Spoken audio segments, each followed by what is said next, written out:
L'écho du bal.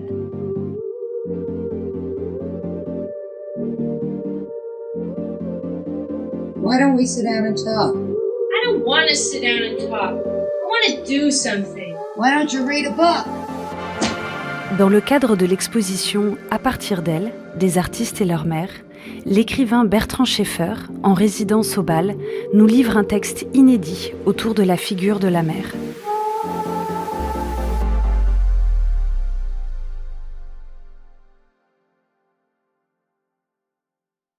J'ai remarqué que ça ne se passait jamais tout seul avec les urnes funéraires.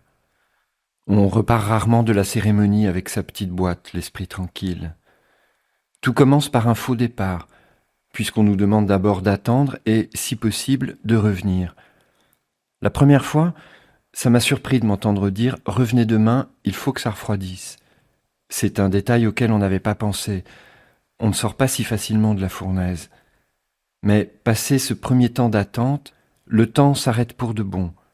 Une fois refroidi, on a beau souffler dessus, les cendres ne se réchauffent jamais et le feu ne repartira pas. Ensuite, on commence à penser à l'après, et en prévision du dernier voyage, il y a les conseils des amis qui ont de l'expérience, des conseils techniques, un peu sinistres, il faut bien le dire, comme « Prends un tournevis avec toi, tu verras, c'est difficile à ouvrir. Moi, je me suis retrouvé à genoux en train de taper comme un sourd sur l'urne avec une pierre pour faire sauter le couvercle, ça m'a fait un peu peur. » D'autres vous diront de prendre une pelle surtout. Les cendres, il faut les enterrer tout de suite, sinon elles te reviennent au visage. Ce qui immanquablement fait revenir les mêmes anecdotes. Ce célèbre guitariste anglais qui aurait sniffé les cendres de son père le jour de son anniversaire, ou cet ami à qui on avait prêté un appartement et, croyant bien faire dans ses velléités de ménage avant de rendre les clés, avait aspiré le papa des propriétaires resté dans son vase près de la cheminée. Ou encore, si je n'ai pas rêvé, cette histoire d'infusion ou d'assaisonnement, je ne sais plus, absorbée par mégarde chez un couple un peu bohème qui laissait tout traîner dans des bocaux sans étiquette. Pour ma part, avant de devoir en faire moi-même l'expérience, j'ai longtemps pensé à Marie-Louise, partie à 102 ans, pour laquelle on avait toujours imaginé des funérailles grandioses qui auraient réuni notre grande famille disséminée aux quatre coins du monde. Ils seraient tous venus d'Australie, d'Afrique, de Norvège, de Guyane, de Toulouse et même d'Angoulême. Petits-enfants et arrière-arrière-petits-enfants se seraient revus à Paris et auraient communié dans une grande émotion. Au lieu de quoi, ayant déjà perdu une partie de ses enfants morts de vieillesse, elle s'est retrouvée seule et sans amis, isolée au milieu d'une famille devenue étrangère qui avait eu 3 fois le temps de se disloquer, elle qui avait pourtant régné sur ses ouailles depuis la fin des années 30, comme la reine Victoria. Mauvais timing existentiel, avait-on dit. Il ne faudrait donc pas durer trop longtemps. Les funérailles internationales tant attendues se sont transformées en une farce à huis clos. Elle, qui voulait être enterrée religieusement à Paris, où elle avait toujours vécu et connu les 2 armistices qu'elle racontait encore les larmes aux yeux, elle a été incinérée sans cérémonie, dans une petite ville de province où elle n'avait jamais mis les pieds, par l'une de ses filles qui l'a fait sans en parler à personne. Après quoi, sa fille avait jeté Marie-Louise, comme ça, n'importe comment, dans un champ de tournesol brûlé, sans témoin, dans un mouvement de colère et de panique. Et comme elle n'avait pas su quoi faire de l'urne vide, passée sa rage, elle l'avait balancée avec le reste, sans un mot d'adieu, entre les pieds des fleurs calcinées. Au début, quand vint mon tour, je trouvais une certaine poésie à ce vase funéraire que j'avais récupéré au Père-Lachaise après la journée de refroidissement et rapporté chez moi dans un sac de sport. Il fit un long séjour sur mon balcon où je sortais fumer tous les quarts d'heure. Je contemplais l'urne en générant mon propre petit tas de cendres, me retrouvant face à une méditation à la fois douloureuse et vaine. Je l'ai finalement rentré quand il s'est mis à pleuvoir sans arrêt. Mais je n'étais pas bien avec, dans le salon. C'est une présence inexplicable. La pulvérulence ne laisse prise à rien. En elle, toute forme s'est perdue. La poudre est condamnée à épouser les contours du premier contenant venu, comme ce vase moche fourni par les services de la mairie de Paris. De la poudre, on ne peut attendre ni retour, ni fantôme, ni aucune apparence imaginable. Elle en a fini avec la forme.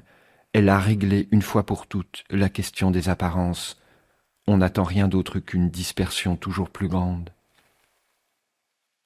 Et pourtant c'est là, mais sans lieu possible, comme un non-lieu du corps dans lequel on s'abîme sans trouver d'issue. C'est une question d'échelle, je crois. Le cerveau ne peut comprendre cette nouvelle dimension réduite de la personne, sans contour ni figure, tout à coup indifférenciée, absolument anonyme et interchangeable. Toutes les cendres se ressemblent. Rien de plus déprimant d'ailleurs qu'un columbarium, définition même du lieu sans âme, puisqu'on le sait, sans corps, enfermant la personne dans un espace dont notre être n'a jamais fait l'expérience. En renonçant rapidement à cette option, je me demandais d'ailleurs pourquoi ce beau nom d'oiseau pour désigner un lieu aussi lugubre, cimetière vertical qui rappelle les barres d'immeubles en miniature, les clapiers à lapins ou les coffres des riches clients des banques, le parquage uniformisé jusque dans l'au-delà, qui donne l'impression d'être emmuré pour l'éternité.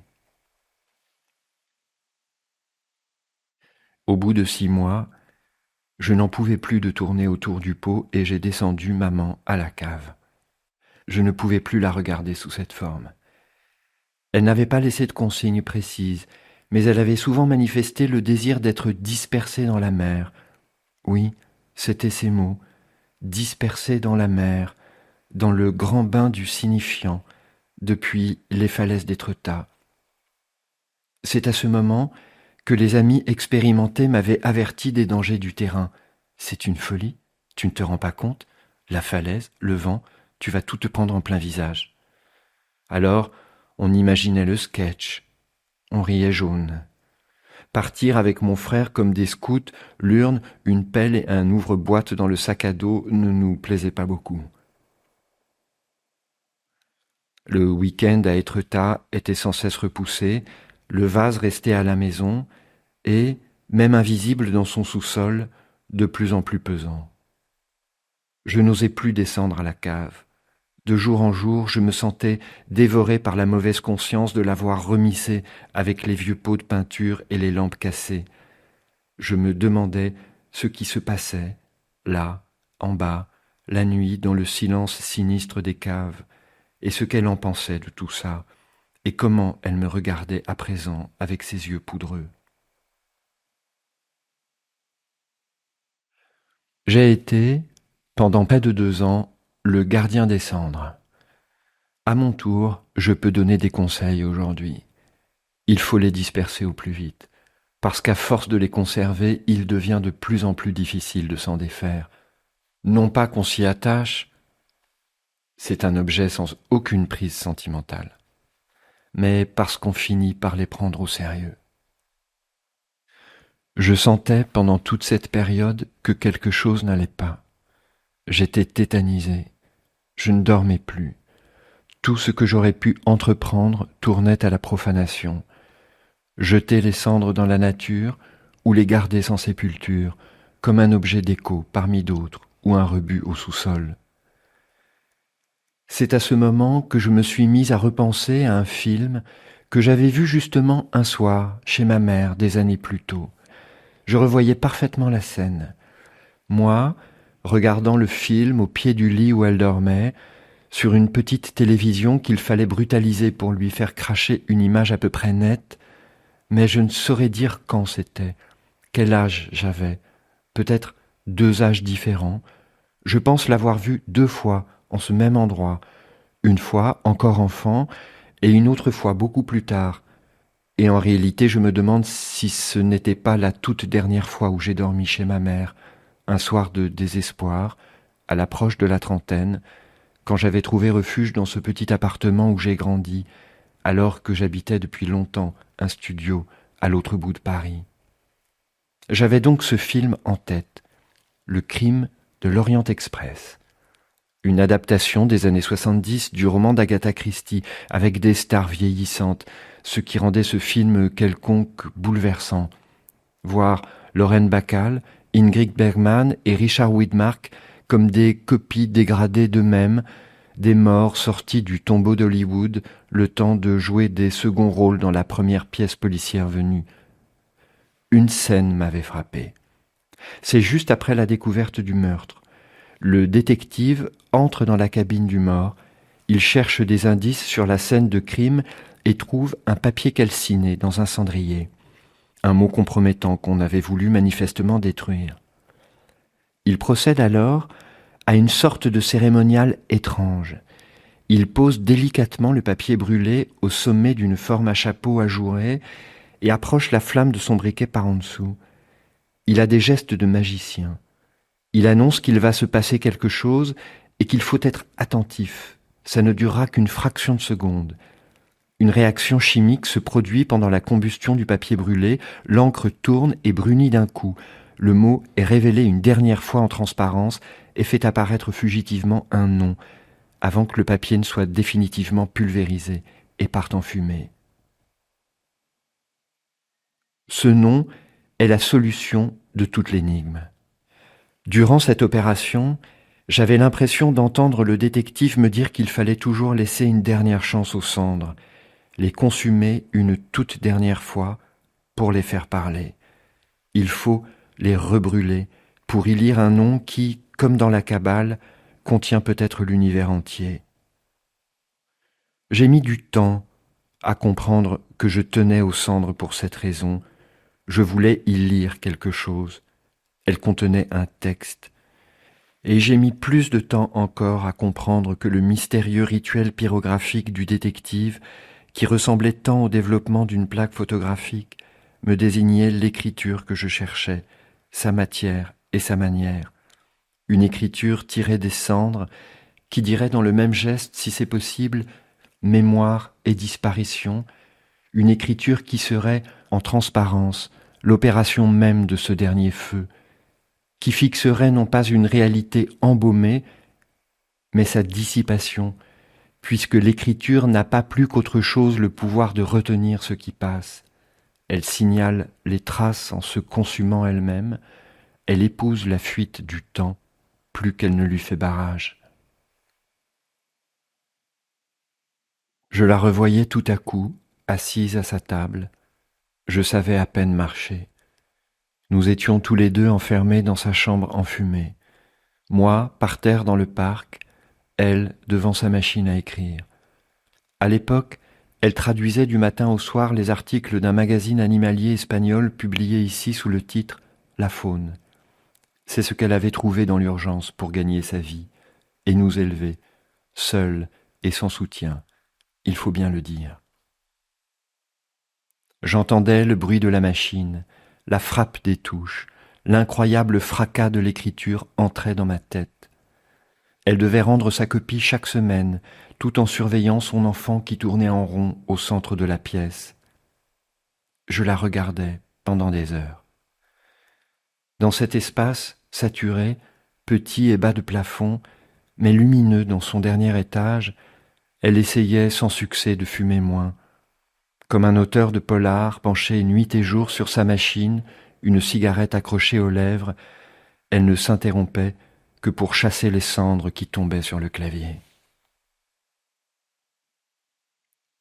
C'était un jour de plein été. Je me suis réveillé un matin et c'était fini.